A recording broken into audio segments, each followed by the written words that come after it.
ஓம் நம சிவாய. ஓம் நம சிவாய. ஓம் நம சிவாய. அன்பான சிவ அன்பர்களே, கடந்த நாட்களில் நம்ம பஞ்சபூதங்களுடைய வரலாறு சிறப்பி நான் உங்களுக்கு வாங்கிட்டு வரேன் இல்லையா? அந்த வகையில் பஞ்சபூதம் என்ன நான் சொல்லியிருக்கிறேன். நிலத்திற்கு ஆதாரமாக இருக்கிற காஞ்சிபுரம் ஏகாம்பரேஸ்வரர், சரிங்களா? திருவண்ணைக்காவலில் நீருக்கு ஆதாரமாக இருக்கிற ஜம்புகேஸ்வரர், திரு அண்ணாமலையில் நெருப்புக்கு ஆதாரமாக அருணாச்சலேஸ்வரர், ஆகாயத்துக்கு ஆதாரமாக இருக்கிற தில்லை நடராஜர், இப்போ வாயுக்கு ஆதாரமாக இருக்கிற காளகஸ்தி, அவரோட பற்றிய நம்ம வரலாறு சிறப்பி நம்ம பார்க்க போகிறோம், சரிங்களா? இந்த காளகஸ்தி எங்கே இருக்குது பார்த்தீங்கன்னா, ஆந்திராவில் சித்தூர் மாவட்டத்தில் இருக்குது. இங்கே தாயார் பேர் பார்த்தீங்கன்னாக்கா ஞானசுந்தரி அம்பாள், சரியா? ஞானசுந்தரி, ஞான பூங்கோதை, ஞான பிரசாம்பிகைன்னு சொல்கிறாங்க. இந்த கோவில் யார் யாரெல்லாம் வழிபட்டாருனாக்கா, அப்பர், சுந்தரர், சம்பந்தர், நக்கீர தேவ நாயனார், பரண தேவ நாயனார், பட்டினத்து பிள்ளையார், நம்பியாண்டார் நம்பி, சேக்கீழார், சிலந்தி, பாம்பு, யானை, சிவகேசரியார், சரிங்களா? கண்ணப்பர், சரிங்களா? இந்த தலத்தில் தான் பார்த்தீங்கன்னா கண்ணப்பருக்கு முக்தி அளித்த தலமும் சொல்கிறாங்க, சரிங்களா? இது பஞ்சபூத வாயு சொல்லுது, வாயுவை குறிக்கிற தலம் இது. இது தென் கைலாயம்னு சொல்லி மக்கள் அழைக்கப்படுது. இதுனா பார்த்தீங்கன்னாக்கா சுவர்ணாம்பிகை எனக்கு இல்லையா, அந்த ஆற்றங்கரை ஓரில் தான் பொன்முகிலி ஆற்றங்கரையில் அந்த கோவில் அமைஞ்சிருக்கு. அதுக்கப்புறம் பார்த்தீங்கன்னா இதோட வரலாறு பற்றி நம்ம பார்ப்போம். காளகத்தின்ற மலையில் கண்ணப்பன் வேட்டைக்கு போகிறார். கண்ணப்பன் வேட்டைக்கு போகும்போது பார்த்தீங்கன்னா ஒரு கல் மாதிரி தடுக்கி கீழே விழுகிறாரு. விழுந்த உடனே பார்த்தீங்கன்னா எழுந்து பார்த்தா அந்த சிவலிங்கத்துக்கு மாலை இதெல்லாம் போட்டு பூஜையெல்லாம் பண்ணி அலங்கரிச்சிருக்கு. இது யார் அந்த காட்டில் இவர் பூ வாசனை திரைவெல்லாம் வச்சு அர்ச்சனை பண்ணுறதுன்னு சொல்லிட்டு அவர் போயிடுறாரு. போயிட்டு அன்றைக்கி வேட்டைக்கு போனால் மிகப்பெரிய காட்டு பெண்ணில் நல்ல வேட்டைக்கு நிறைய வேட்டை சிக்குது, வேட்டையான பொருளாக சிக்குது. இவரை பார்த்துட்டு போயிட்டு மகிழ்ச்சியில் என்ன பண்ணுறாரு, நிறைய வேட்டையாட்டம்னு சொல்லிட்டு என்ன பண்ணுறாரு, இந்த வேட்டையாடின பொருளெல்லாம் எடுத்து சிவபெருமானுக்கு படைச்சிட்டு அவர் மட்டும் போயிடுறாரு.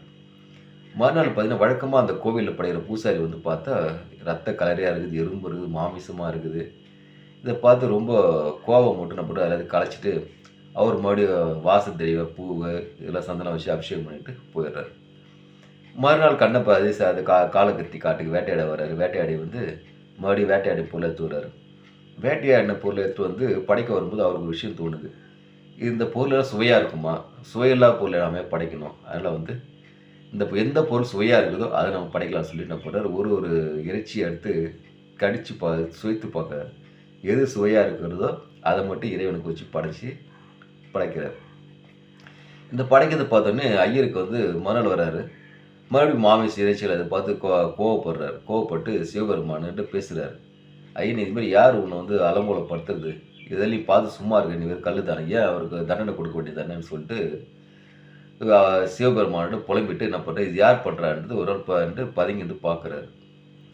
பார்க்கும்போது பார்த்தீங்கன்னா ஒரு கண்ணப்பன் மாதிரி வர்றாரு. வேட்டையாட்டு அந்த பொருள் கடிச்சு செக் பண்ணிவிட்டு எச்ச பொருள் வச்சு படைக்கிறாரு. படைச்சி ரொம்ப மகிழ்ச்சி கொள்கிறார்.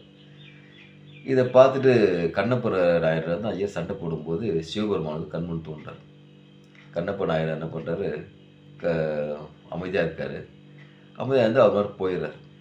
மறுநாள் என்ன பண்ணுறாரு, ஐயர் பூஜை பண்ணும்போது மறுபடியும் ஐயருடைய புலம்பல் அதிகமாகிட்டு இருக்குது. சிவபெருமான் ஐயருடைய கண்முன் தோன்றி, பூசாரி நீங்கள் இங்கே போய் பதுங்கிருங்க, என்ன நடக்குது பாருங்கள் சொல்லிட்டு அந்த பூசாரிக்கு சொல்லிடுறாரு. சொன்னோடனே பார்த்தீங்கன்னாக்கா மறுபடியும் கண்ணப்பன் வரான், வேட்டையாடின பொருளாக வரான், ஏதாச்சும் படைக்கிறான். படைக்கும்போது பார்த்தீங்கன்னா ஒரு கண்ணில் பார்த்தீங்கன்னாக்கா ரத்தம் வடியுது.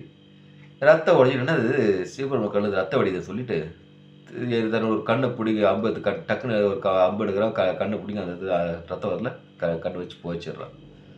போயிச்சிட்டு பார்த்தோன்னே பார்க்குறான் இன்னொரு கண்ணிலையும் ரத்தம் வடியுது.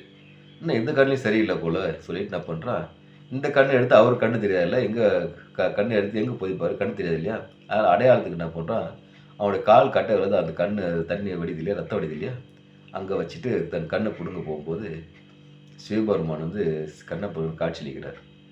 உன்னுடைய பக்தியை நான் மிஞ்சிட்டேன், பக்தியை காட்சியளிக்கிறாரு. அவர் கண்ணப்ப நாயனார், அவர் இழந்த கண்ணை அவர் கொடுத்து கண்ணப்ப நாயனார்னு அவருக்கு பேரும் கொடுத்துட்றாரு.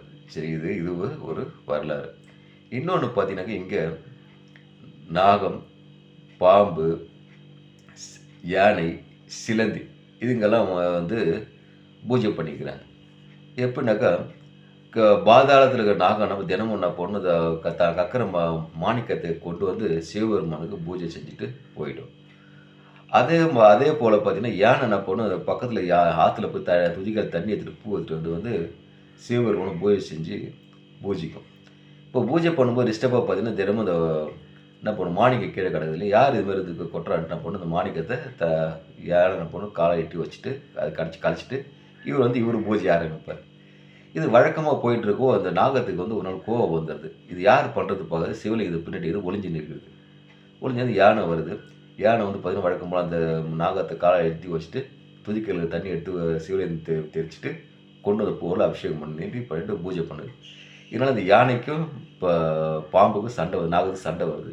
ஒரு கட்டத்தில் பார்த்தீங்கன்னா அந்த நாகத்தை வந்து யானை என்ன துதிக்க பிடிச்சி செவத்தில் இடிக்க போகுது. இடிச்சவனு போய் இடித்து நெருக்கும் போது பார்த்தீங்கன்னாக்கா அந்த யானை அந்த பாம்பு வந்து வலி தாங்காது யானையை கொத்திட்டு அப்படி நசுக்கி செத்துருது. பாம்பு கொத்திடுச்சு இல்லையா, அப்போ அந்த யானை என்ன போனாலும் விஷம் என்ன பண்ணுது, அதுவும் வந்து திச்சு கீழே வந்து சாகுது. அப்போ பார்த்தீங்கன்னாக்கா சிவபெருமான் வந்து இது யானைக்கும் பாம்புக்கும் காட்சி அளிக்கிறாரு. அதே போல் பார்த்தீங்கன்னா சிலந்தி என்ன பண்ணுது, சிவபெருமான் அப்போல்லாம் வெயிலில் தானே இருந்தார், கோபுரம்லாம் இல்லை. அப்போ என்ன பண்ணுது, சிலந்தி வலை பின்னுது. எவ்வளோன்னா ஒரு கோவில் கோபுரம் அளவுக்கு வலை பின்னி வெயிலேருந்து அவர் சிவபெருமான் காக்குது.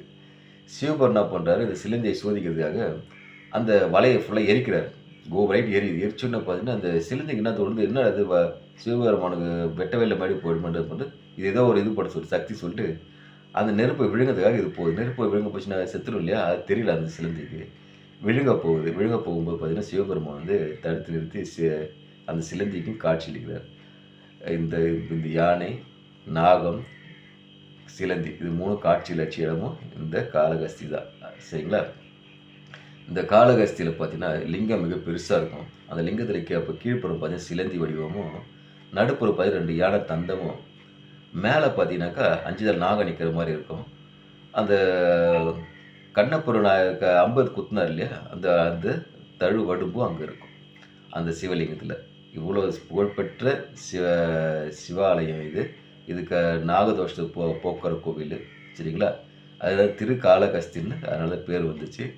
வாய்ப்பு இருக்கிறவங்கள வழக்கமாக எல்லாருமே போயிட்டு பார்த்து வணங்க வேண்டிய கோயில் திருக்கைலாயம்னு சொல்கிறோம் இல்லையா, அதனால் திருக்கைலாயம் புண்ணியம் பெறுங்க, இறைவனை வணங்க, கோடி புண்ணியம் பெறுங்க. ஓம் நமச்சிவாய், ஓம் நமச்சிவாய், ஓம் நமச்சிவாய்.